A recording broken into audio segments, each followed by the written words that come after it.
Okay, good afternoon, all participants via Zoom today. Our Center for European Studies, Faculty of Political Science, Jula, is honored to have Professor Jan Orbie with us today. Professor Jan Orbie, coming from European Studies, Department of Political Science, University of Ghent, Belgium, and he will deliver the special lecture entitled Current Topics on EU FTA, Lessons from Thailand. As we all may aware that Thailand and EU has just signed the PCA of Partnership and Cooperation Agreement, and then the negotiations on FTAs was launched recently last year, and not last year, this year. And Professor Orbie is really fit for this topic because he has numerous written works on EU FTA, EU external relations, and EU trade policy with the rest of the world. I just mentioned before that I reckon that as far as I see it, this year alone, 2023, he already published over 6 maybe scopus index on EU trade policy and FTA with the Global South. Okay, I don't want to waste your time, your participants' time. So, okay, let's hear it from Professor Jan Orbie. Thank you. Thank you, Professor. Thank you, Nathanan. That's a very kind introduction. I hope I can live up to expectations. So I work on trade policy, on EU trade policy. I'm not an expert in EU-Thailand relations or trade relations, but of course we will also talk about that. Let me share my screen, and if you can see that, yes, Vit, do you see the first slide? Yes, thank you. Let me just maybe say that I will try to address a number of questions, and then of course feel free to ask questions. But why is it that the EU has been so active on FTAs? How do FTAs with the EU typically look like?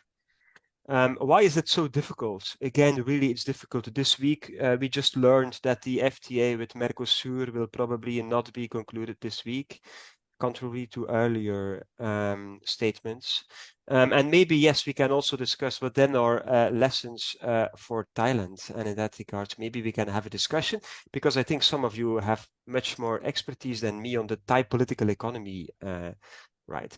But before I start, I would like to say a few things maybe about myself, about my position.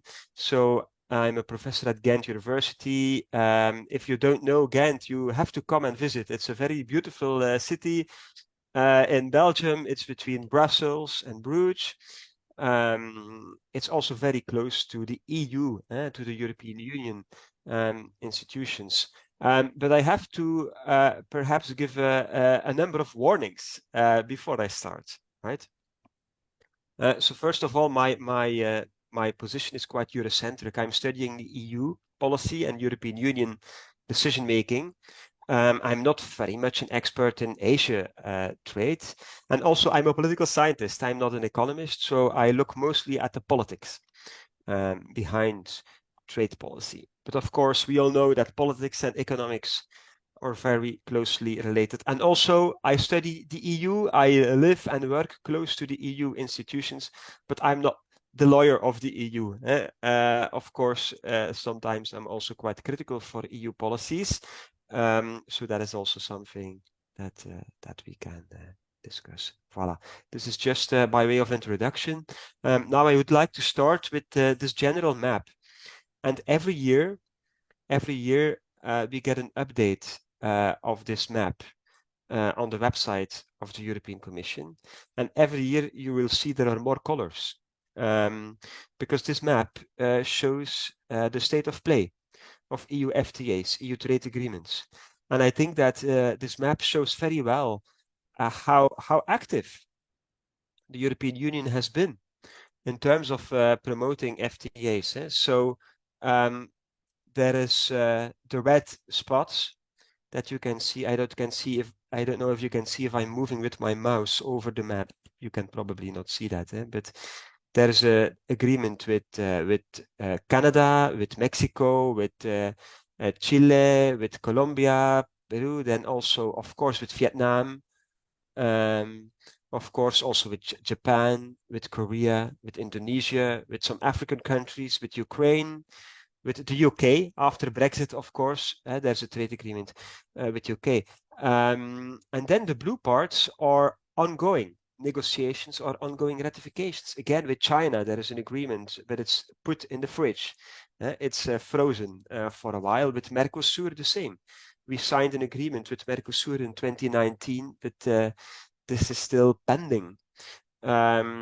Same for Australia. There have been negotiations, but the EU did conclude an FTA with New Zealand, but not with Australia. The same for India, for Indonesia, and of course you can also see Thailand there on the map, also being negotiated and started. The negotiations started or restarted, I should say, earlier this year. So 20 years ago, this was a very different story. 20 years ago, this map would have been much bleaker because the EU was mainly focusing on the World Trade Organization, on the multilateral trade. So that is maybe a question that I would like to start with, a very general puzzle, if you can say. This is that the EU has been the main advocate of the WTO. The EU has, especially since the 1990s, when the United States started to withdraw from the World Trade Organization, the EU has been the main proponent of a new and ambitious, really far-reaching round of world trade negotiations. So this multilateral trade dimension has always been very important for the EU, and the EU was also a major force behind the launch of the Doha development round in 21. And FTAs are actually an exception. The FTAs are an exception for the World Trade Organization. The GATT Article 24 provides that free trade agreements are possible, customs unions are possible, but it's an exception. And that's an exception that is subject to some rules, namely that substantially all trade needs to be liberalized, and also the free trade agreements cannot be more restrictive to trade than the previous situation. So this is really a puzzle then. Why has the EU been so active in the past, let's say 15 years? Only since 15 years, the EU has been increasingly active in the FTAs, as we could see on the map. And I will elaborate on 5 explanations. So we will, 5 explanations, and then I will also touch on the relations with Asian countries. But before I start with explanations, or maybe as a first explanation, we could say is that this is not completely new. Sometimes studies and EU officials will say there's a new bilateral turn, but the EU has always, for 70 years, the EU has concluded bilateral trade agreements also. So there's maybe less a shift than it seems. The EU has, since it's originated in 1957, always been active in concluding agreements, the trade agreements, but these trade agreements were rather geopolitical, or at least very political and historically embedded in previous colonial relations, or and then I mean the relations with the colonies of the member states, of course, of the EU, and also to strengthen neighborhood relations, right? So very briefly, with the former colonies, the so-called ACP countries, which has now been renamed into the OACPS countries, there have been the Yaoundé Convention since 1963, and then the Lomé Conventions in 1975, and then the Economic Partnership Agreements in 2000, etc. So the EU has always been very active in these free trade agreements. Same for the Mediterranean countries, the countries in North Africa or the Southern Mediterranean, and also in the Balkans. The EU has always been active in negotiating free trade agreements with these countries for obvious political reasons. And then, of course, in the 1990s, the EU started negotiating association agreements. So association agreements, it's not the same as the FTA, as a free trade agreement, like with Canada or Japan or Vietnam or Singapore, but it's also a kind of a deep and comprehensive free trade agreement, which of course then results in enlargement. But also in the 1990s, the EU concluded trade agreements with Chile, with Mexico, with South Africa, actually also. So this is just some nuance on the common story that the EU has been quite a new player on trade agreements. It's not really true. The EU has always been a key player. And of course, the EU itself, right? One could say it's the DNA of the EU. The EU itself, the European Union itself, being a customs union established in the 1950s, has been also a major exception to this GATT and to this multilateral trading system of the World Trade Organization. So we could indeed say trade agreements, free trade agreements, customs unions, it's part of the DNA of the EU, and this is also what many people in Europe at least have called the civilian power identity or the civilian power role of the EU in the world. It's to use trade agreements instead of foreign policy, because the EU has, since it was created, never really had much of a real foreign policy, and certainly not much of a security and defense policy. So for that reason, it has always sort of used trade policy, and also it has used development policy, and now free trade agreements to create some kind of foreign policy, right? So in that regard, this is perhaps not very new. But then there's, of course, a second explanation, a second factor that I think is very important, and this is the failure of the World Trade Organization, right? So the World Trade Organization has faced serious problems for many reasons. The Doha round was launched in 2001 after quite some problems because there was the failure of the Seattle summit in 1999. But then, okay, the EU and some others eventually managed to launch the Doha round. Of course, Thailand has also been a member of that.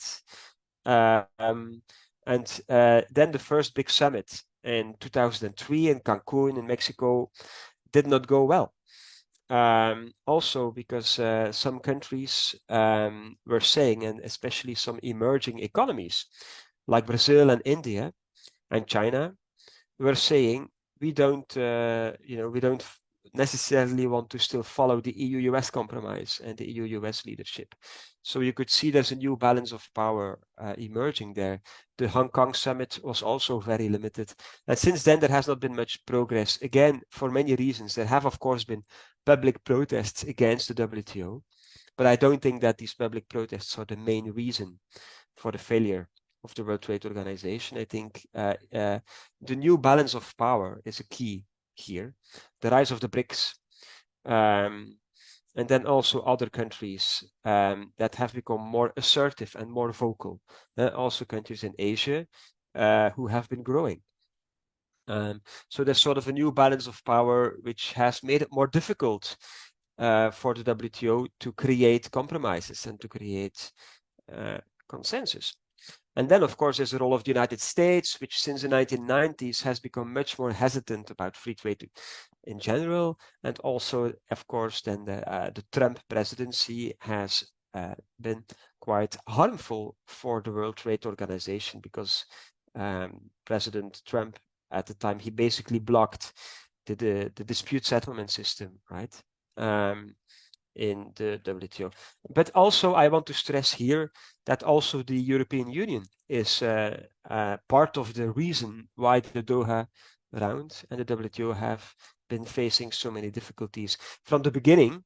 And this is also important to understand the current trade agreements.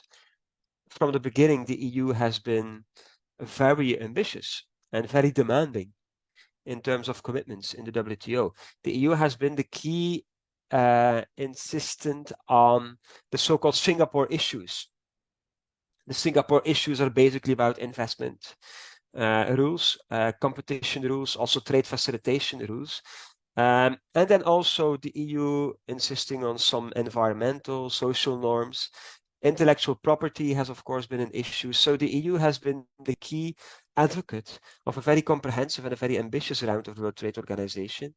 And that has made the negotiations much more difficult because many countries outside Europe were not necessarily very enthusiastic about this ambitious agenda and want to focus maybe more narrowly on trade.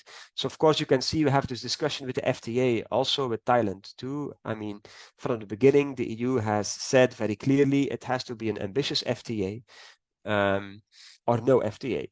And we could already see this 20 years ago in the World Trade Organization, where the EU has put a very ambitious list of demands, not just trade in goods, not just trade in services, but also trade and investment, trade and competition, trade and all kinds of different rules.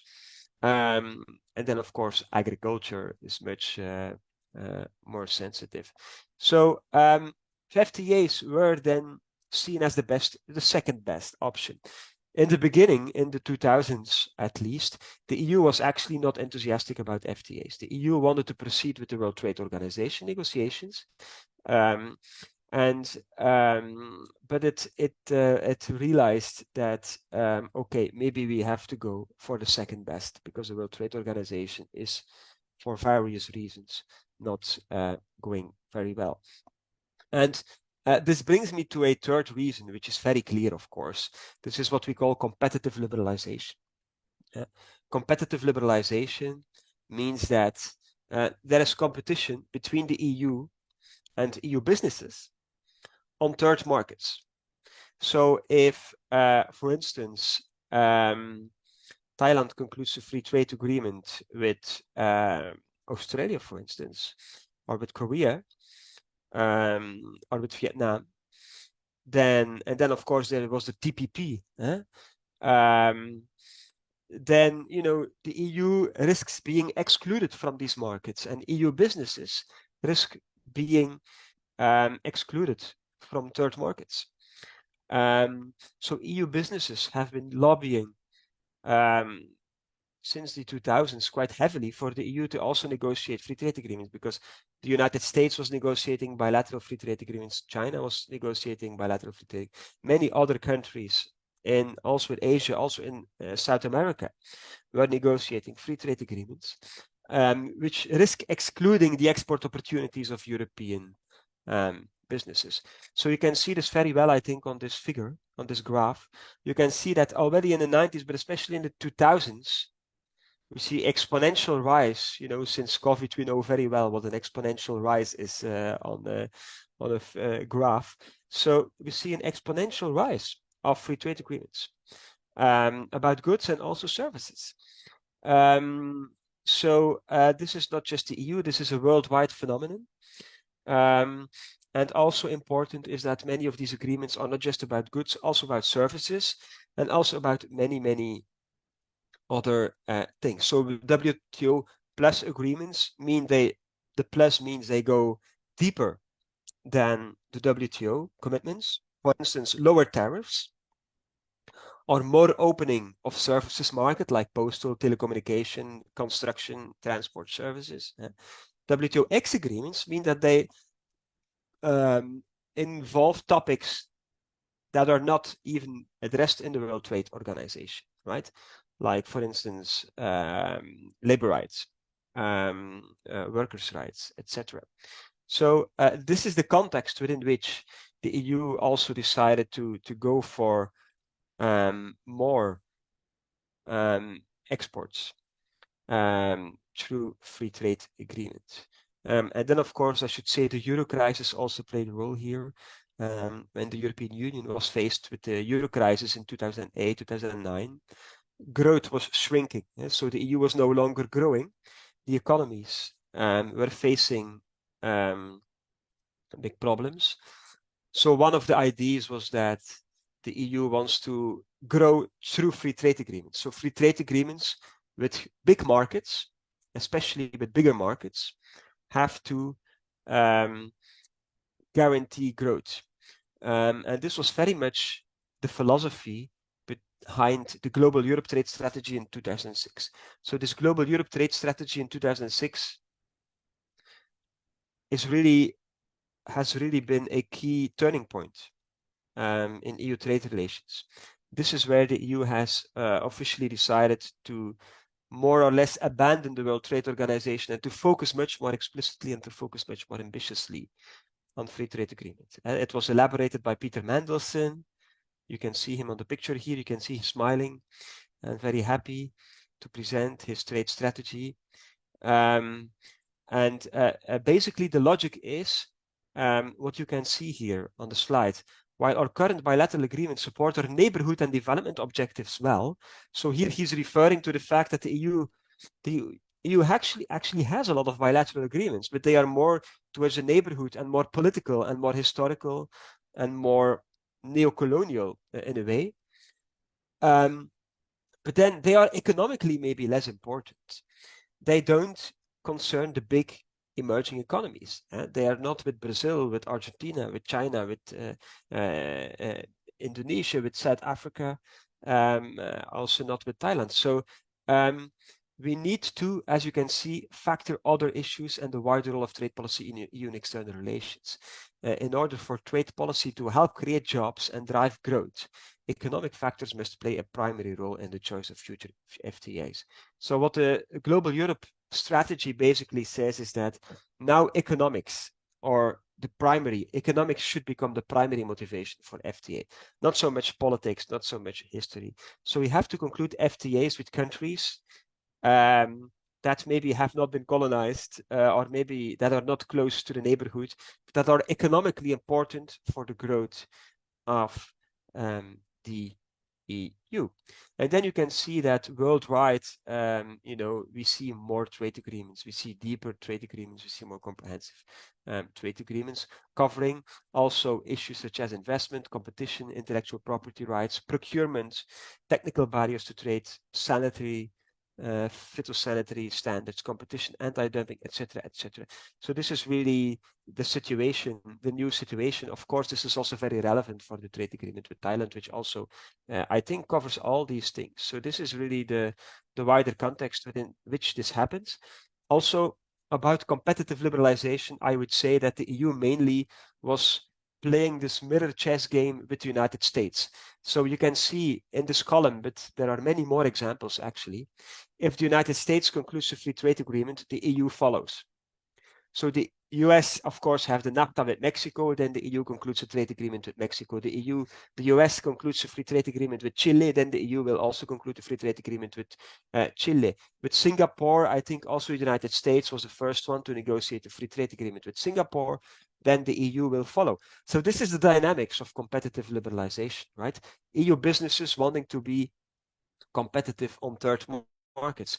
In the TPP, we had the same, right? The US, and then of course later the US under Trump withdrew from the TPP, the Trans-Pacific Partnership. But when the US was negotiating the TPP with all the Asian and Pacific, partners, the EU negotiated the agreement with Korea, and it's in the same context. Then also the EU decided to start negotiations with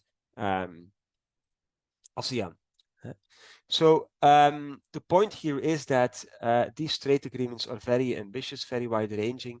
You can also see that if you look at the EU-Vietnam FTA, I will elaborate more on this later. But here you can already see, trade agreements, cover a lot of chapters. It's not just trading goods. Trading goods here is just chapter 2.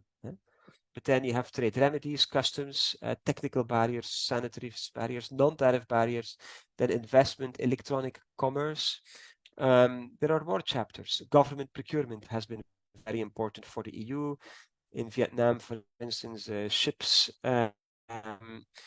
competition policy, intellectual property, dispute settlement, etc., etc. Oh, and then there's also chapter 13, you can see here.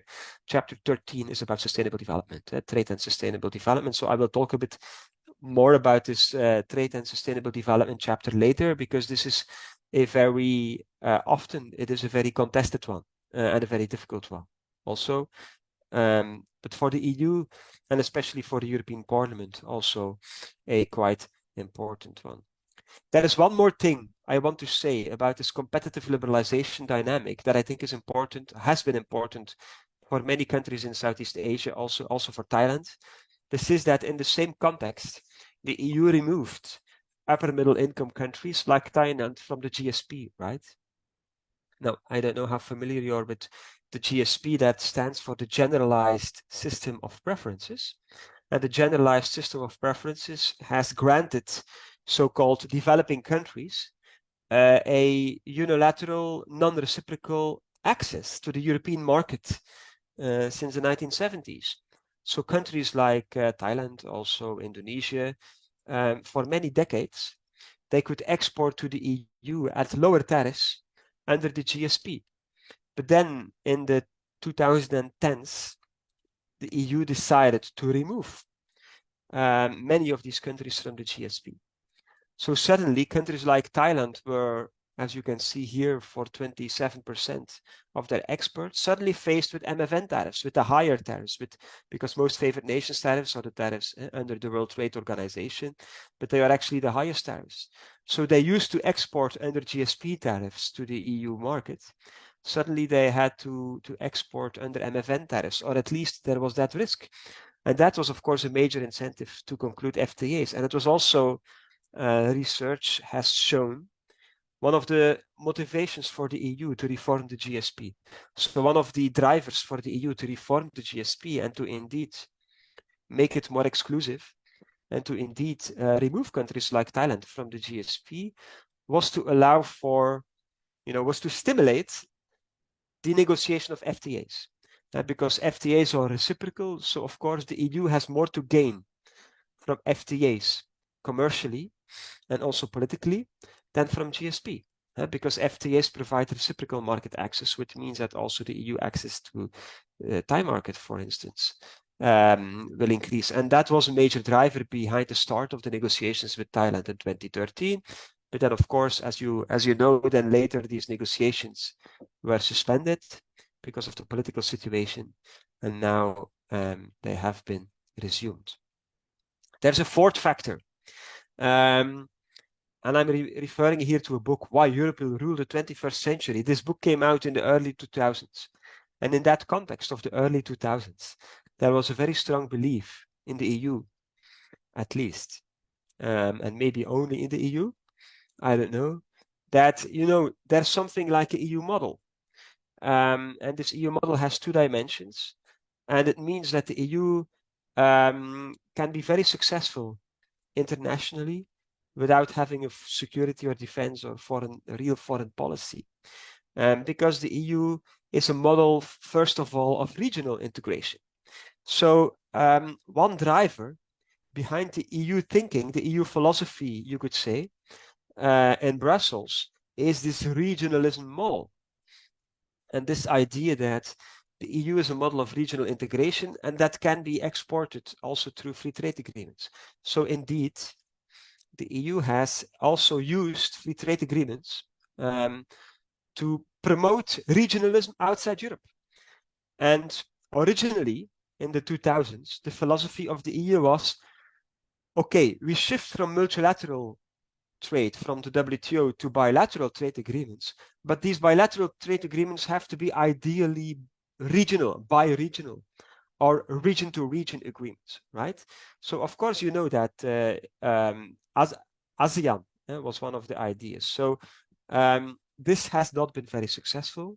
To be honest, I think the EU has mostly failed to implement this region-to-region bilateral trade agenda. So with the Andean countries, so the countries of the Andean community, that is Colombia and Peru, and then also I think Bolivia and Ecuador. This has been partly successful, but not completely. With the Mercosur, you know, the EU started negotiations 20 years ago with Mercosur, and we are still negotiating with Mercosur. And normally this week there would be an agreement with Mercosur, but then yesterday, I think Argentina made some announcements, and also the French President Macron made some announcements because Mercosur was not making enough commitments on the environmental commitments. Anyway, for several reasons, that's still dragging on. Then there is the economic partnership agreements with former colonies, mostly in Africa, also in the Pacific and in the Caribbean. And there too, this project for economic partnership agreements, I think I have a picture on that. Yeah, this one was not very successful. So the idea of the EU was we have to negotiate 6 bi-regional trade agreements, one with the Caribbean islands, one with these Pacific islands, one with Western African region, the ECOWAS in Western, so Ghana, Ivory Coast, Senegal, Togo, etc. One with Central African countries, one with East African countries, one with Southern African countries. Voila. So that was the big plan. That was very much in line with the philosophy again in Brussels that we have to emulate the EU model of regional integration. And this is still going on. For instance, last summer, the EU Trade Commissioner signed a trade agreement with Kenya. But you see, just with Kenya, because it was not successful. The Eastern African region did not manage to conclude an agreement with the EU, was also not very enthusiastic about concluding an agreement with the EU. So there have been a lot of problems to implement this agenda. So now here too, the EU is moving to bilateral agreements instead of bi-regional agreements. And you can see the Commission is still very happy here with a bunch of roses in Kenya. So that is the Trade Commissioner, Valdis Dombrovskis. He's from Latvia. And he became the EU Trade Commissioner some years ago. And he has to realize that this whole bi-regional project is not working so well. And of course, with ASEAN, we have the same, right? The original idea was that the EU would conclude a bi-regional trade agreement with the whole of ASEAN. I don't know how many, 15 countries? I'm not sure how many exactly. They negotiated for 2 years, I think.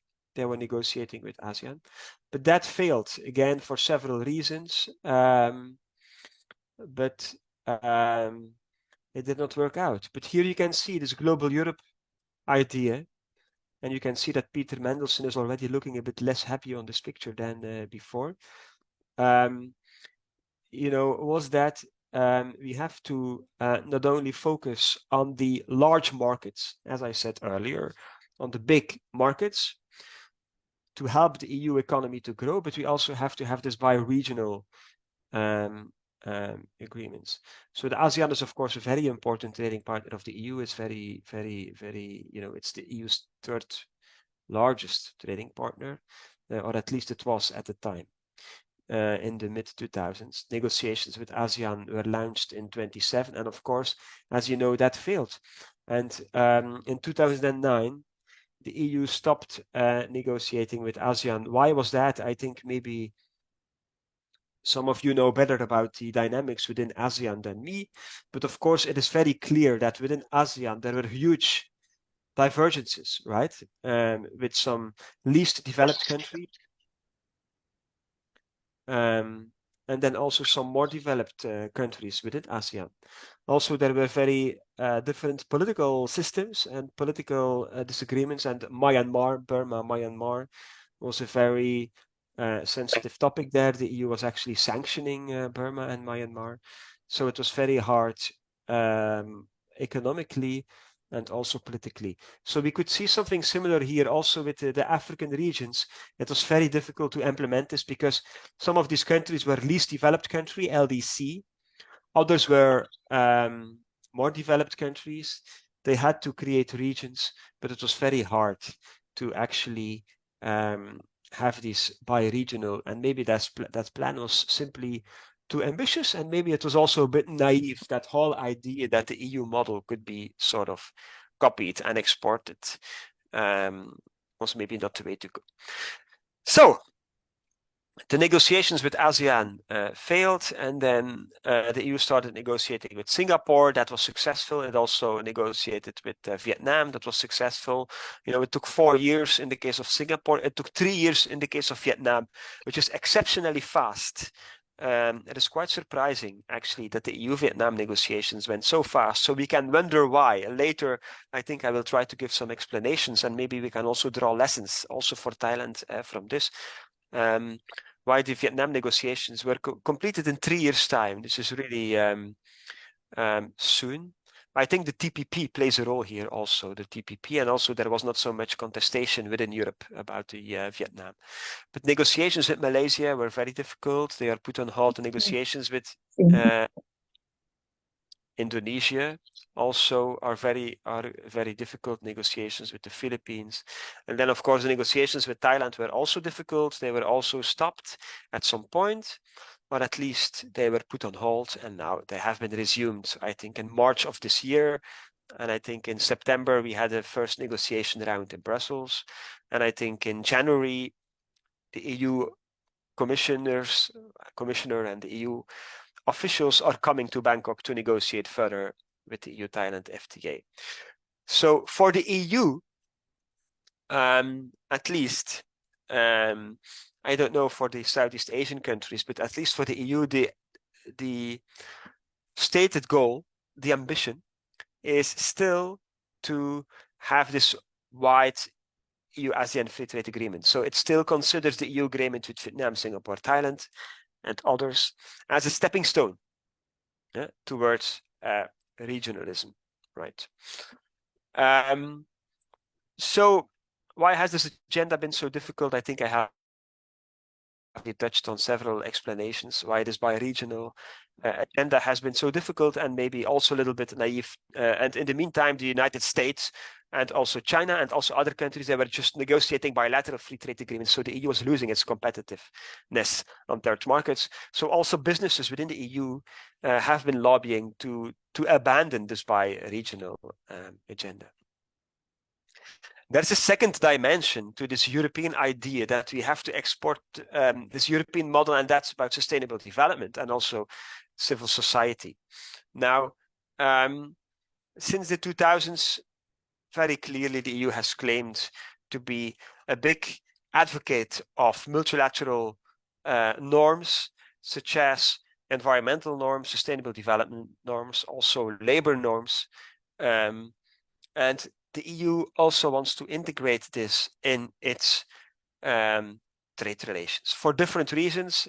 Maybe there are some protectionist motivations there to protect the EU economy, but also I think it's very ideological and very philosophical, in the sense that the EU thinks that, you know, this is the model that it has to export, and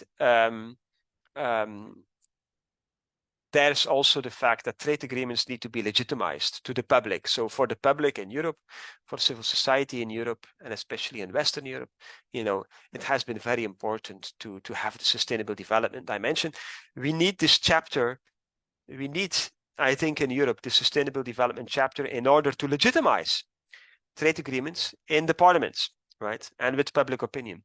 So it's really also a way to legitimize it. So since 2010, I think the Korea Agreement was the first one to have a rather ambitious sustainable development chapter. Since then, it has come back in every EU trade agreement. So since then, every EU trade agreement has had this chapter on sustainable development. I already showed it in the EU-Vietnam trade agreement. It was chapter 13. So this is also very much in line with the philosophy of Trade Commissioner Cecilia Malmström, who you can see in the picture, Trade for All. So there was a new trade strategy in 2016 that put sustainability at the core of EU trade policy, right? So I already mentioned the 2005 and 2006 Global Europe strategy that mentioned competitiveness. This strategy emphasizes sustainability. So what is this TSD chapter about? I think basically I can say that it's not always the same. If you look at the TSD chapter in the Singapore agreement, in the Vietnam agreement, in the agreement with New Zealand, or with Colombia, Peru, or with Canada, there are interesting differences. And you can do some interesting comparative analysis between the different sustainable development chapters. I have also done that earlier. And you can see that some agreements, like the agreement with Colombia, is not so ambitious. The agreement with Singapore is also less ambitious when it comes to sustainable development chapter. The agreement with Vietnam, for instance, is going further. The agreement with New Zealand is the most ambitious, let's say, when it comes to the sustainable development chapter. All right. So what I want to say now is just there are some differences, but there are always three things coming back. That is, like, you could say, a common pattern or a common structure, right? A common base that we would find in all these trade and sustainable development chapters. First of all, there would always be some language about international conventions and about the international labor conventions of the International Labour Organization, the so-called ILO. ILO convention on child labor, on freedom of association, on non-discrimination, etc. Also the Kyoto Protocol, then later the Paris Agreement on climate change, etc. So there were always, first of all, these international conventions are always mentioned. But there's often some differences and ambiguity on ratification. So sometimes the trade agreement would say we have to comply with the conventions, or we have to implement the conventions without necessarily ratifying it. Or, for instance, the agreement with Korea would say we have to make a sustained effort towards ratifying. I also think that the agreement with Vietnam says we have to make a sustained effort towards ratifying, which is not necessarily the same as saying we should ratify. Yeah? So legally speaking, there are interesting differences there. Secondly, there is always something about non-lowering existing legislation, existing protection. So we could call this the standstill or the non-lowering clause. So the domestic legislation on environment, the domestic legislation on labor, social policy, for instance, in Thailand, cannot be lowered for competitiveness and export purposes. So actually it can be lowered, but it is prohibited to lower the legislation in order to increase exports or in order to attract more investments within the country. And then there's a third element that we see coming back in all the TSD chapters, and that is civil society groups. So civil society groups. So the trade agreements, they create groups of civil society within the EU and then also within the partner country, like in Vietnam. There have been a civil society groups created, and then also a transnational civil society group where they come together once a year at least to monitor the agreement. Now, this is what we call the soft approach and or the cooperative approach. Why is that? It's because this trade and sustainable development chapter is maybe binding, but not really enforceable. And that has been the critique also of many academics and a critique of many also civil society organizations. This is that every chapter of the trade agreement is enforceable, but the trade and sustainable development chapter is the only chapter that is not enforceable. So it's rather soft or cooperative. It's built on the logic that if we talk more, if we have meetings, if we cooperate, then we make some commitments and we will improve sustainable development. Now, there have been a lot of discussions within the EU recently to make this more ambitious. But so far, this has been mainly soft and cooperative. The agreement with New Zealand is an exception. Also, under Korea, there has been a dispute settlement case now. the sustainable development chapter with Kenya is also going further than the previous agreement. So you can see there are some movements there, because the EU has pledged quite recently that it wants to make these trade and development chapters more enforceable. But so far, they are still mostly rather soft. And also there is the civil society groups that are created, but it's also quite unclear what these civil society groups should do. So they meet and they talk. They meet and they talk, but it's very hard for the civil society groups to actually play the monitoring role, because they don't have much real power. They can put some pressure, but they are not having a lot of impact directly, right? Fifthly, one key driver, and this is increasingly important, this is playing more now in the past 5 years than 20 years ago. This is geopolitics, or we could also say geoeconomics. But in any case, we can see that trade policy is more than 15 or 20 years ago about creating international relations, about bonding with friendly countries and excluding non-friendly countries. So you can clearly see there's a geopolitical and geoeconomic logic behind EU free trade agreements. There was the TTIP, the trade agreement to US, that of course then was not successful for a number of reasons. But what is interesting here to notice is that already this TTIP agreement with the US was sold or discursively framed in terms of being an economic NATO, so an economic NATO. So the economic dimension of the security relationship with the US. There was the agreement with China that had also very clear geopolitical and geoeconomic underpinnings. The CAI, the Comprehensive Agreements on Investment between the EU and China. But this is not. This has been frozen for political disagreements because of the mutual sanctions, and then China did not allow some members of European Parliament to enter the country, and then the European Union started to sanction China, etc., etc.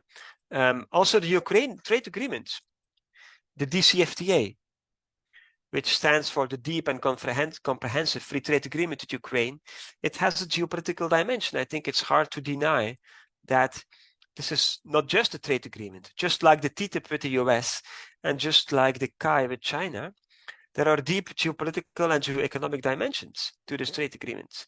And this trade agreement also provoked a Russian reaction in terms of creating the Eurasian Customs Union with Belarus, Kazakhstan, and other countries. And of course, it also played a role in the,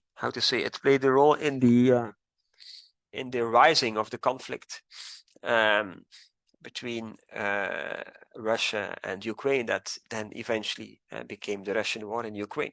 So just briefly, I just want to say that there are clear geopolitical and geoeconomic connotations to trade agreements, increasingly.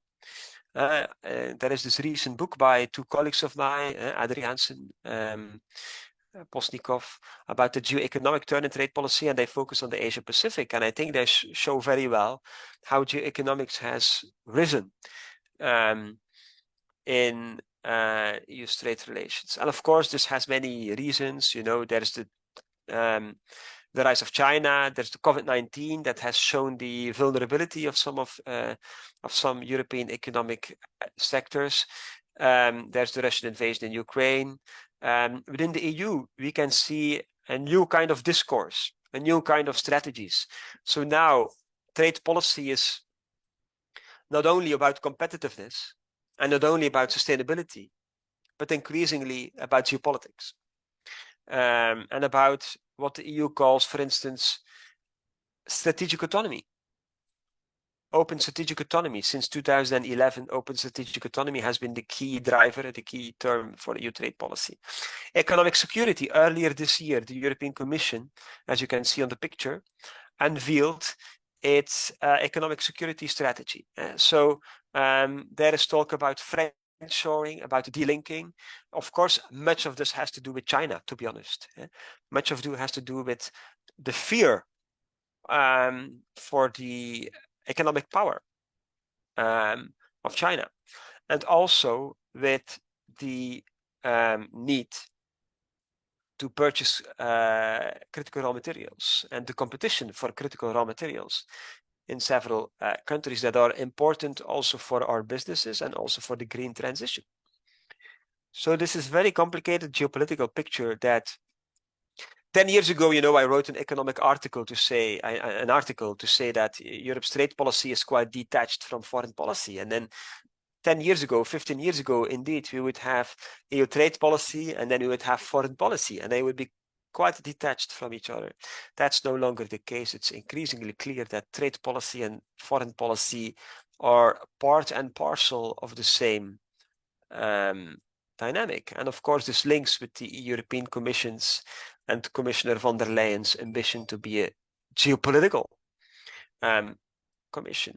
And this graph also shows it. This is just some counting of how often geopolitics and geoeconomics or geostrategic is mentioned in articles, in newspaper articles. So you can clearly see since the 2016-17 a sharp rise in geoeconomics and geopolitics considerations when it comes to trade agreements. So to conclude here, this is my first conclusion. Now I have two major conclusions, I think. My first conclusion here would be that, okay, we have these 5 drivers behind the EU FTA agenda. They are all important. So this is not about degrowth, right? So whatever the motivation is, growth, GDP growth remains very important for the EU. I'm saying this because in Brussels, we have had some interesting discussions on degrowth or beyond growth, beyond GDP growth, some alternative views of trade and some alternative views on a different kind of economy. And there was this huge conference in Brussels earlier this year. As you can see on the picture, it was in the European Parliament in Brussels. It was really huge. A few thousand people for several days discussing degrowth and discussing alternatives to free trade. So that is not really inspiring the EU a lot in practice, although these debates are interesting and although these debates are maybe playing an increasing role, it's still quite marginally impacting the EU and the EU trade policy that is very much still about GDP growth and export-led growth, as the key narrative. Secondly, there is a lot of obstacles. I think it has been clear that it has been very difficult actually for the EU to negotiate this bilateral free trade agenda. So the EU engaged in this ambitious bilateral agenda because the World Trade Organization and the multilateral trade agenda had become so hard. But the bilateral one has maybe not been much easier. We have already discussed that the region-to-region FTAs largely failed. Also, the idea to promote sustainable development within trade agreements has not been very successful. Maybe it has helped to legitimize trade agreements, and it might have been successful in that regard, but not in terms of really promoting sustainable development, whatever that might be.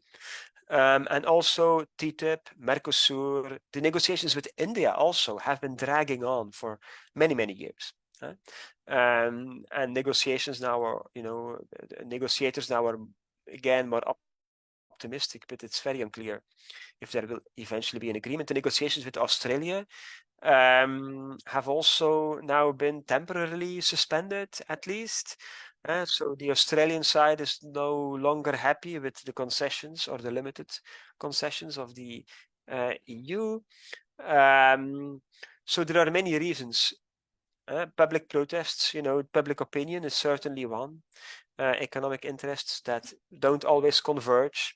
Political disagreements clearly play a role, as we have also seen in EU-Thailand relations. Instability, so the multilateral trading system that is quite unstable, the international geopolitical and economic situation that has been quite, and there's a lot of technical complexities, of course. These agreements are not goods only, they are very wide. So it's, but I want to highlight one factor that is of course closer to my own research. That is the EU itself, and that is the EU decision-making process, and the EU politics, the EU political dimension in Brussels. So we should also not underestimate, how hard it is for the EU to actually engage in such an agenda. Because I have a picture here of some buildings in Brussels. So if you come and visit Brussels, and you can walk around in the European Quarter, this is where the main EU institutions are located, in this part of the city, and you can visit the different buildings, and you can see the different institutions also that are involved in trade policy, and there's many of them.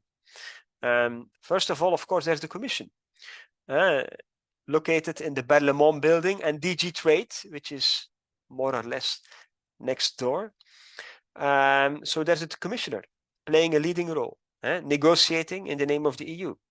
But there's also the head of the Commission, who also, of course, plays a role increasingly in this geopolitical trade policy. There's the EU High Representative for Foreign and Security Policy.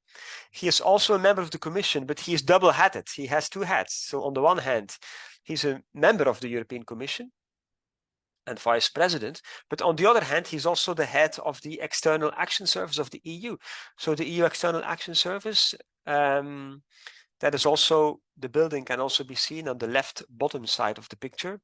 So that's a rather new institution that is dealing with European foreign policy, but now increasingly also involved in trade policy.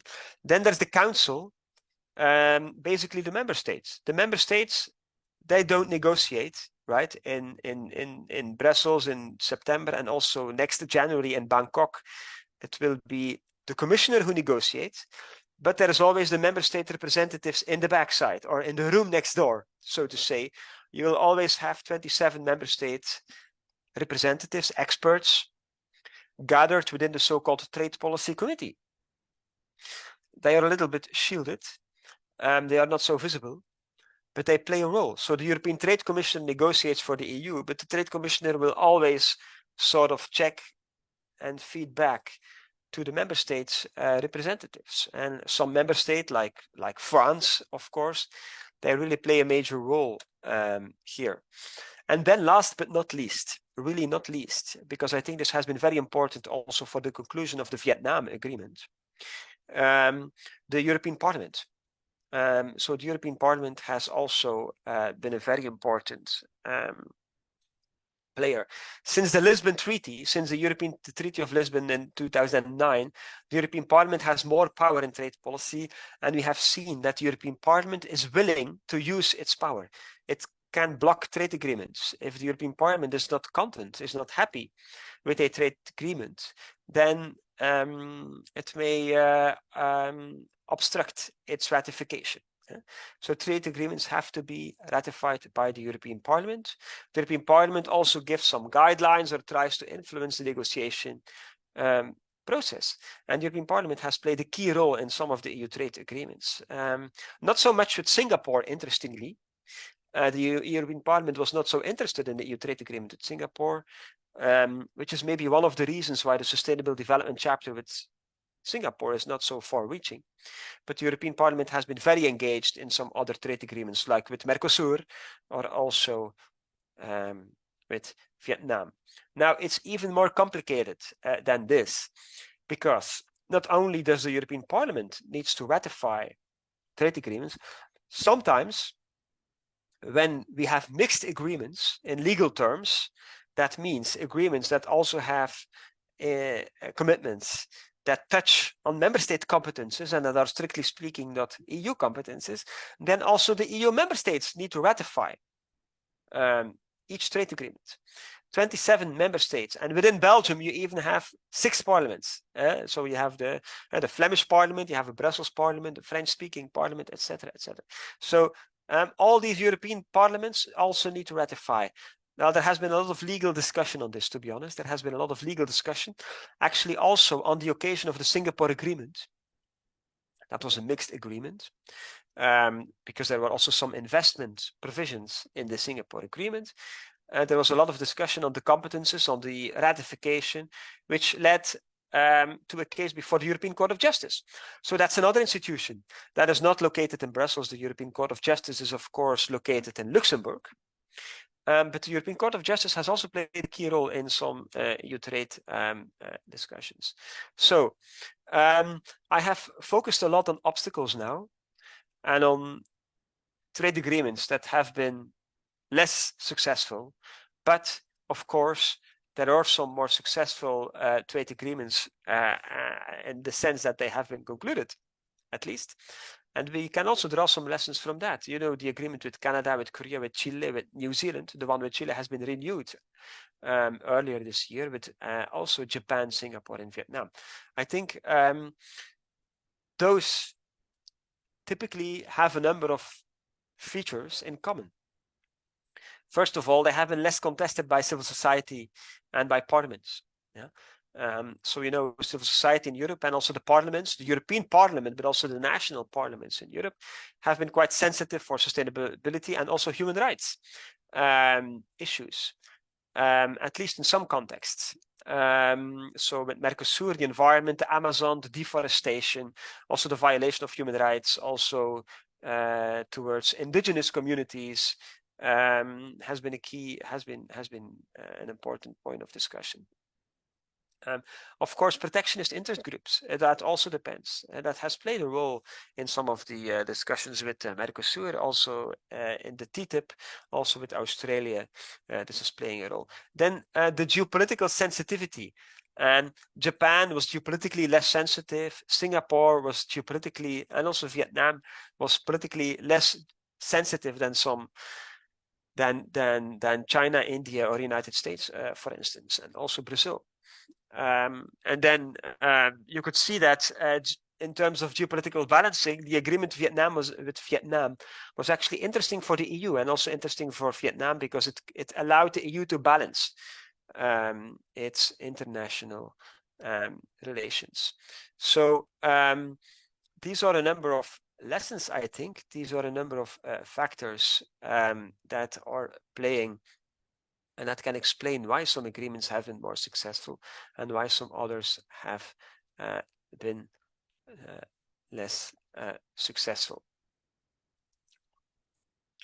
To have a quick look at one of these agreements is, of course, one with Vietnam. And I think that, of course, Vietnam is a very different kind of country than Thailand, but there are some similarities in terms of the export and import patterns. And we can see that it's similar sectors that are playing a role and that will be impacted in terms of import and export. So now the Vietnam agreement, you know, it took many, many years of negotiations, 7 years I have here, although I thought it was that probably includes the ASEAN. So actually the real negotiations took only 3 years. It's the most comprehensive agreement with a developing country, and it's also seen to be a template. So I think this is the place to look at, right? If you want to understand the agreement with Indonesia, with Thailand, the ongoing negotiations, the Vietnam agreement is really seen to be a template. Actually, there are 2 agreements with Vietnam. There's a trade agreement and investment agreement. So the EU split this because of the competence issue, because of what I said earlier about the Court of Justice and the case on the Singapore agreement. So there were, difficulties in terms of ratification. So by having a separate agreement, the EU can more easily ratify the trade agreements more quickly than the investment agreement that also has to go through the member states. Interestingly, the Vietnam agreement has not been very politicized. There have been concerns within the parliaments and civil society about human rights and democracy, and also about the investment state dispute system. But in general, there have not been large manifestations in Brussels. There have not been large campaigns by NGOs here in Western Europe. It's not to be compared with the EU agreement with the US, with the TTIP. It's also cannot be compared to the EU agreement with Mercosur. That has been very, very politicized. Not so much for Vietnam. I think in general, Vietnam will seem to be a developing country, and the EU can help Vietnam by concluding the trade agreement and also development relations. And also, I think there is a clear logic that the EU wants to support pro-reform forces within Vietnam. Now, for Vietnam, it has been sensitive on a number of topics: sanitary, technical standards, about government procurement, also the EU, the ILO conventions, the labor rights conventions. But again, it was seen to be an opportunity for domestic reforms. So within Vietnam, politics and economics, some were pro-reforms, more liberal reforms. Others are maybe less liberal economic reforms. So the trade agreements, helps to leverage such reform, and also, of course, to balance against China. So for both parties, I think there was a complementary in the sense that dependency on China needs to be decreased, can be lessened through such a trade agreement. So there was seen to be a win-win in this regard. And what you typically see is that kind of liberalization schedule. So very briefly, about 99% of all the tariffs have been liberalized under the Vietnam agreement. With a transition time of 7 years. But you can see very clearly here the difference between the two offers. So the EU would liberalize a bit more quickly and a bit earlier than Vietnam, and there are some exceptions, but overall almost every tariff line will be liberalized or will be DFQF, so duty-free, quota-free, within 7 years of the going into force of the agreement. There are some exceptions for the EU. That was mushrooms, rice, some canned tuna. And then for Vietnam, eggs, salt, sugar. So this is the 1%, right? This is the 1% of tariff lines that will not be liberalized. So it is possible. So it is not 100% free trade, but that it is 99% free trade with some transition periods. And for Europe, the big wins are really in exporting machinery, including cars, but also exporting pharmaceutical. And I think it's the same for Thailand. Exporting chemicals and exporting pharmaceutical products is very important for the EU. And then for Vietnam, there were big wins in terms of exporting textile and some food sectors, but especially textile and footwear and leather. So this is where they had most to win. However, there are also some studies that show that this new export potential and these new export opportunities, and I'm also referring to this study that you can see here done by some colleagues in Vienna. So this export potential can only be reaped, can only be used if there is more investment in branding, and if there is more investment in higher quality production. So there is no guarantee that the agreement will actually really lead to more exports, because we still, it will depend on the quality and the branding and the infrastructure of some of these sectors, because of course there's a lot of competition also with other countries, and there are also some losses. I think it's interesting to note that for cereals, for instance, also motor vehicles, electronic equipment, insurance companies. So in terms of services, there are also some losses for Vietnam. Of course, there are losses in terms of tariff revenues. If you liberalize, there are less tariffs, so there is less revenues from tariffs. And there are also, this study also points at some environmental problems. If you have more trade, more export-led trade, also means more emissions, of course. Deforestation, serious issue in Vietnam. Also overfishing, perhaps. So these are also disadvantages that could be pointed at. So there is this one critique that actually by promoting European export of pharmaceuticals to Vietnam and European machinery to Vietnam and allowing Vietnam to export more textile, this fits actually within North-South patterns.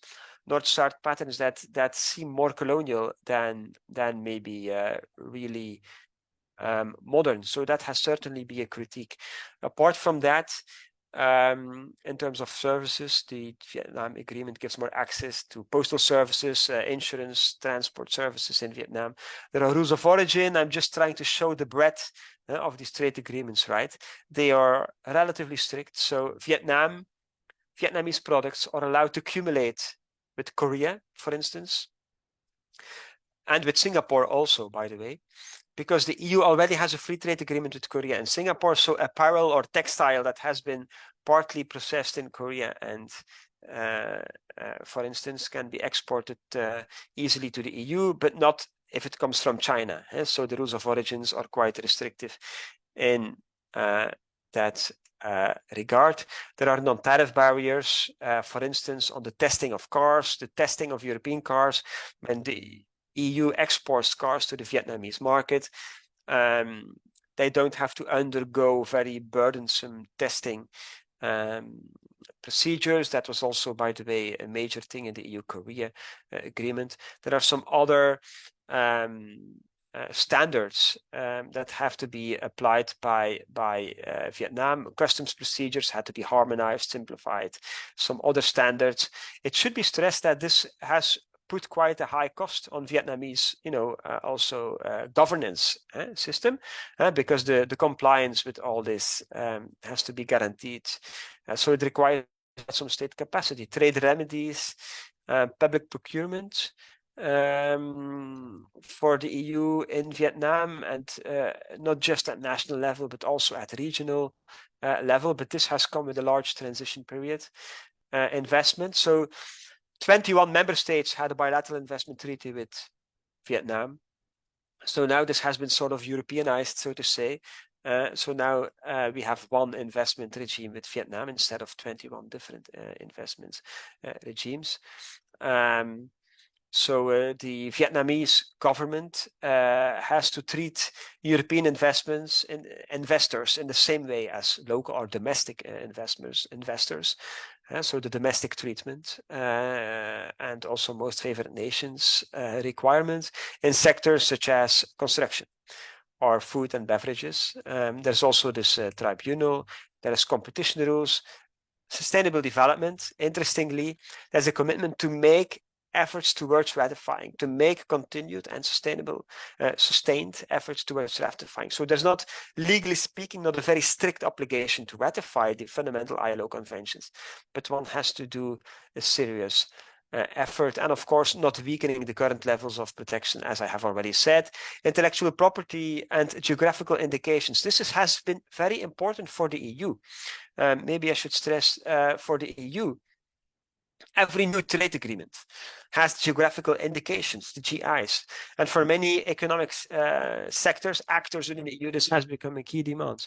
I'm just showing you some examples. There are 169 in the EU-Vietnam agreement. So you can see, it's about spirits, it's about wine from Austria or beer from Austria. It's about olive oil from Greece and Spain. It's about cheese, Camembert, Brie from France. It's about wine, Saint-Emilion from France. It's about all kinds of, again, ham, of course, spirits, etc., etc. So 169 geographical products that are protected through the trade agreements. It means that, for instance, Vietnam cannot make Camembert cheese, or cannot call the cheese, or cannot make Saint-Emilion wine.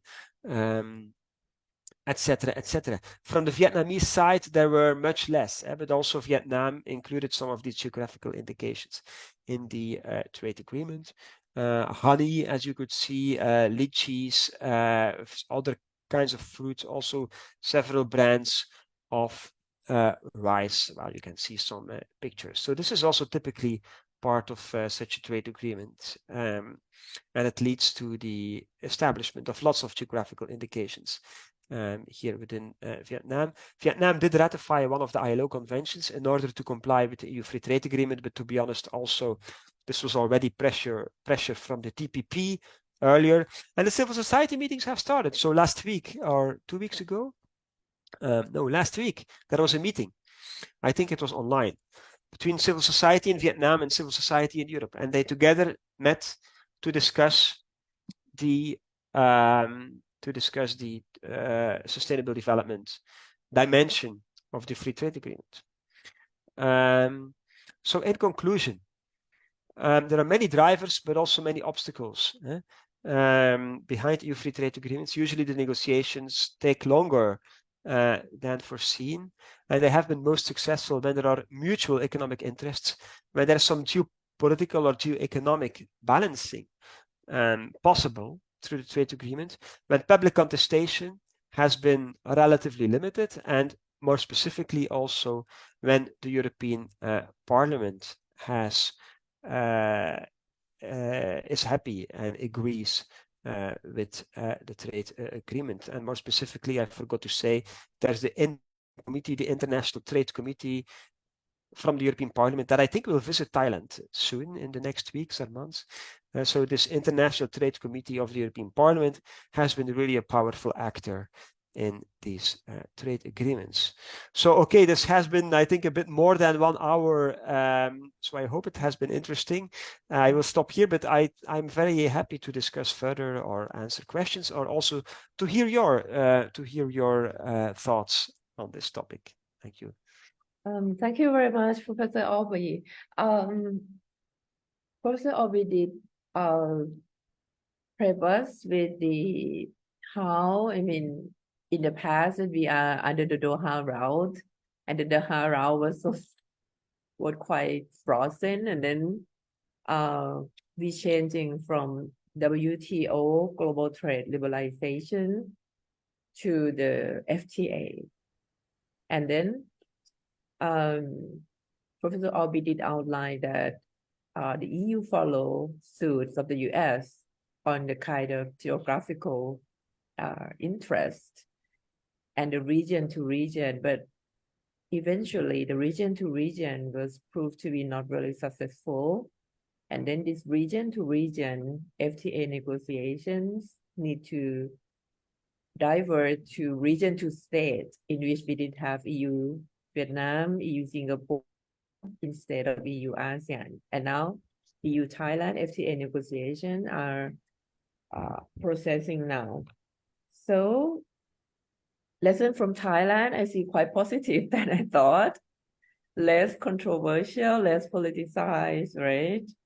Well, I would like to ask a very quite broad question. Do you think that the EU FTA with Thailand is coming from collective endeavor of member states, or is mainly driven by the European Commission? Because in the case of Vietnam, we've seen that particular member state like France maybe play more active role than other states because of this colonial relationship, but unfortunately Thailand did not have any relationship with any. So it's coming from the EU itself, or is there any particular member state that behind this?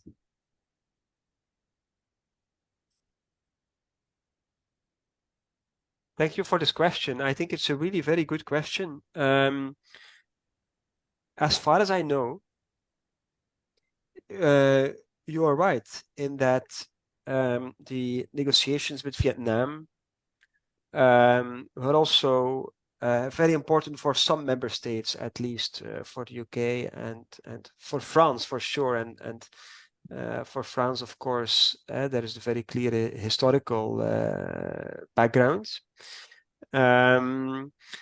And this is less the case for Thailand, I think, indeed.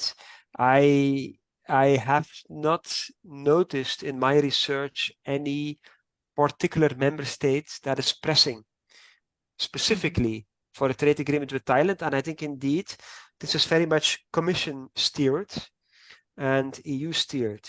Now, of course, there are companies also when it comes to manufacturing and cars, Germany will be very important, for instance. So when it comes to pharmaceuticals, there will be other, also Belgium, I think, will be very important. So there are many companies in different countries that want to advance this trade agreement with Thailand. But I agree. I think that maybe Thailand does not have like one ally in terms of member states in Europe, or one historical ally. If that is a disadvantage or an advantage, I don't know. Maybe it can also be an advantage. Maybe from the Thai perspective, but maybe you can tell me more. But because it also means that these trade negotiations are less politicized, or less sensitive, because there is a less political and formerly colonial relationship. So here I have the feeling the Commission is trusted more to negotiate it and to deal with this and to guarantee especially the economic interests of the businesses in Europe, and then also to deal with the political situation. But to be honest, the political situation in Thailand has never been very much politicized in Europe, and it has, I think, not been a major factor. And we can certainly not compare it to the agreements with Mercosur or with Canada and the US that have been very contested. So that would be my take on this. Right. How about participants here?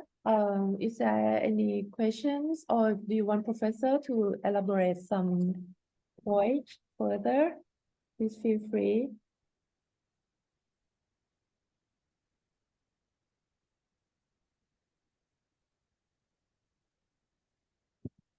มีคำถามไหมคะ หรือพิมพ์มาในchat box นะ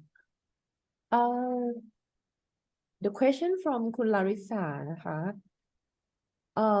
in its resolution on EU-Thailand Partnership and Cooperation Agreement on 14 June 2023, the European Parliament called on Thailand to protect freedom of expression and peaceful assembly. Oh, you see the question in the box, right? Yan? Do you see it? Okay. Yes, yeah, I can see it. Yes, I'm. Okay, so I don't have to read it out. So it's okay.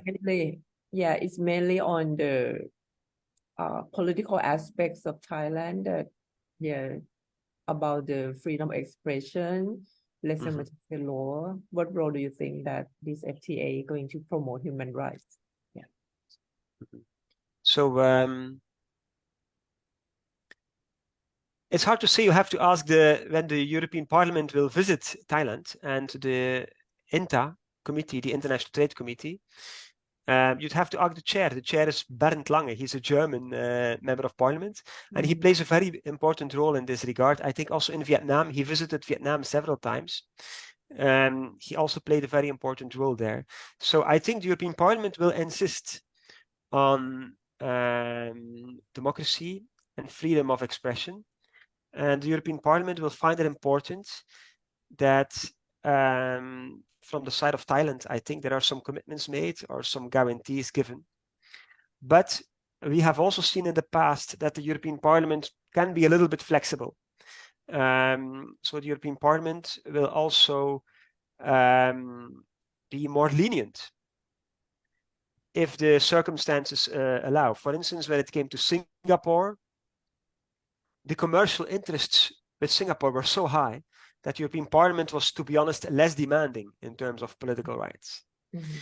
When it came to Vietnam, the European Parliament was more demanding, but it also understood that we are dealing with a developing country, so we have to be a little bit flexible and cooperative, and maybe less strict than we would otherwise be, and we want to see clear commitments. My guess would be that with Thailand, there could be a similar dynamic. So the European Parliament would want to promote human rights and freedom of expression, peaceful assembly in Thailand, and would have to have guarantees, but maybe not necessarily as part of the trade agreement. Maybe as a side commitment, maybe a commitment to dialogue. There's also a human rights clause in every EU trade agreement. There's a human rights clause, but it has never been used. It has never been used never been invoked to block an agreement. So I'm afraid, Larissa, is it right? I don't have a clear answer to that because very often this is a diplomatic exercise. It's a diplomatic exercise. I think research would show that the European Parliament would insist on this. The European Parliament would stress human rights, freedom of expression, etc. But it would not, because of commercial considerations and also because of developmental considerations, it would not be 100% insisting on compliance. And it would be very important to have good relationships with European Parliament and especially with INTA and the chair of INTA. It would be very important to have a cooperative relationship. So not just with the European Commission, but also with the European Parliament to have several exchanges and commitments in that regard. I hope that is clear, but it will be very interesting to follow that up because again, the European Parliament plays a key role in this in the negotiation of FTAs. I'm also happy to share my slides. By the way, yes, Vit, I can after the presentation, I can send you. Maybe I will use WeTransfer because it's a bit a large file, but I can share it, or I can make a PDF. Yes. Okay. So those who want a presentation or the recording of this meeting, you can type your email in the chat, and I'll send them to you later on. ใครต้องการ presentation หรือว่าต้องการวิดีโอนะครับพิมพ์อีเมลทิ้งไว้ในแชทนะครับผมเดี๋ยวยังไงเดี๋ยวจะผมได้รับไฟล์เรียบร้อยแล้วจะส่งไปให้นะครับทิ้งไว้ในแชทได้เลยครับ For the next question ท่านทูตนฤมิตท่านถามเองเลยค่ะกดไมค์ก่อนค่ะASEAN Secretariat plays any role in the negotiation of the free trade area of the member states. As a matter of fact, the Secretariat of the ASEAN has no jurisdiction in the trade of the member state, but it should be at least attended as the observer to kind of harmonize or educate, the other members, because during the talk today we have only seen two success, that is Singapore and Vietnam. Thank you. Thank you. It's a good question. I think I'm not an expert in ASEAN. I think ASEAN is not directly involved in the negotiations, but I agree with you, Nuramit. I agree with you that it would be ideal to have ASEAN on board or at least involved, because as I said earlier, the ultimate goal of the EU is still to have this EU-ASEAN region-to-region agreement and to have the bilateral FTAs as a stepping stone, right, towards that goal. But I think one of the many reasons why the EU-ASEAN agreements failed is also because indeed the role of the ASEAN Secretariat is limited, right? It has been limited, and that makes it more difficult, indeed. So I can clearly see that being an obstacle there. So in that regard, ASEAN is indeed, as far as I know, indeed not playing the same, or the Secretariat of the ASEAN is not playing the same role as the European Commission in the EU. Although we should not underestimate the role of the member states in the EU, although it's the Commission that negotiates for the EU, we can see very clearly the Commission will always try to have to feed back to member states and comply with member states, etc. So the member states play a very big role there, and also with some of the failed agreements like the TTIP, Germany played an important role there, and also oh, my hand is going like, if I do this, okay, interesting. And also with the Mercosur agreement, France, for instance, plays a major role. So even for the EU, when it's the Commission that negotiates the member states, impact should not be underestimated. Thank you. Thank you. I see a question here as for FTA between. Question from Kun Nantapong. Have you seen it? Nantapong Song. Yeah. Yes, I'm reading it. Maybe I will first read it out. So as for FTA between EU and another, like Vietnam, is there any clause or condition stating that parties to the treaty cannot require private sector company to transfer technology when it comes to public procurement contracts. In other words, is a prohibition on technology transfer from company to public, typical in EU law. Good question. So there's clearly procurement. Procurement is clearly one of the chapters and one of the commitments. And Commission 2, so there are exceptions on state aid, but the Vietnam Agreement is quite relaxed on state aid. So in the Vietnam Agreement, state aid is quite possible still. That is one thing I know, that I can say that of course in the communist system of Vietnam, it would be difficult to see it otherwise, I think. So state aid is quite allowed. On the other hand, Vietnam has also committed to open its market for public procurement in a number of sectors. But technology transfer from company to public sector, I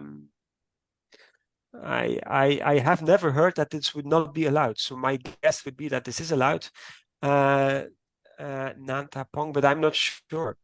So I'm sorry, maybe we can email about this. If you want, we can email about this later and I can see if I can check that. But I would really have to go into the agreement, although my guess, based on the context and what I know about state aid and procurement, would be that it is allowed. Yeah. Maybe you know that, Anand. Well, I have no idea about technological transfer, but normally in the FTA agreements, I think Thai stakeholders want this transfer to happen, not really limited to the foreign investor.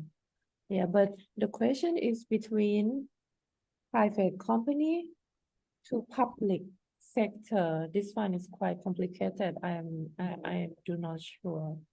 Yeah. คุณนันทพงษ์คะ could you please send your email directly to Professor Jan Orbie? ได้ครับ ได้ครับ chat box ให้ครับ ค่ะ Yes, I มาจาก will. Are you from the company? No, Oh, okay. actually from public sector, government Oh, sector. from the public sector. Yeah, department under the Ministry of Finance. So is there any case before with the foreign Not yet. Not Just yet. an assumption, yeah, all right, or so it's just kind a of study research.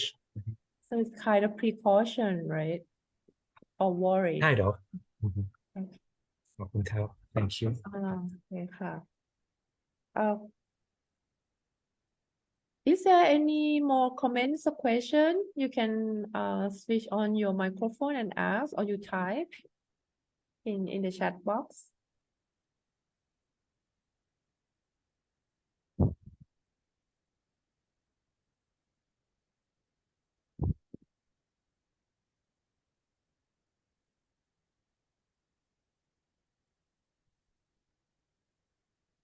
มีคำถามอีกไหมคะ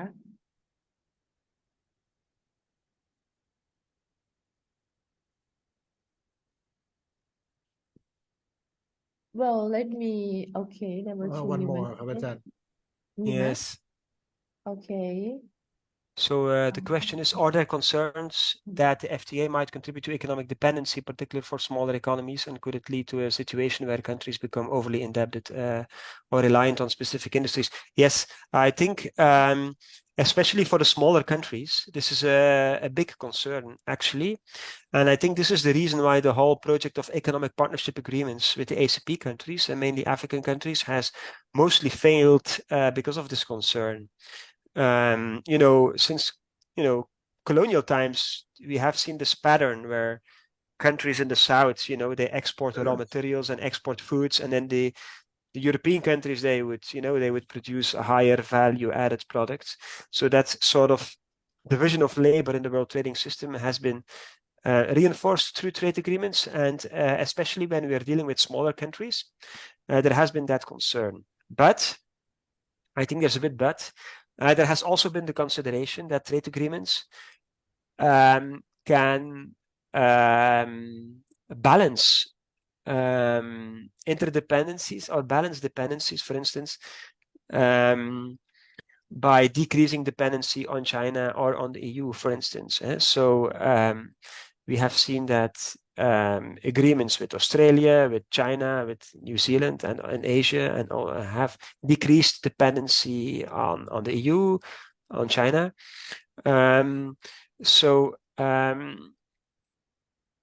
I guess there must be sort of a trade-off there. So on the one hand, I think the agreement with Vietnam shows that in a way it reinforces dependency, because the kind of products that the EU will export to Vietnam is pharmaceuticals, machinery mostly, and the kind of products that Vietnam has more access to, is mainly food and textile. And also Vietnam will open its service and public some of its other sectors to companies from Europe, in a way that reinforces these dependencies. But then again, it allows Vietnam to balance against China a bit more, or to decrease its dependency on China. So it's the balance between these two things, I think, that are at play here for Vietnam, and arguably also for Thailand. Mm-hmm. Okay, thank you. Is there any more questions? Okay. If not, there's another question. The tech transfer from Ajahn Tiparat. Did you see it in the chat? Mm-hmm. Yes. Okay. I think it's someone replying to the earlier question on tech transfer. With maybe protection agreements, but that's a good point. That may be indeed a place to look at. So with Vietnam also we had this investment agreement and then the trade agreement. So that might also be a place to look at. Mm-hmm. Mm-hmm. Thank you, Ajahn Tiparat.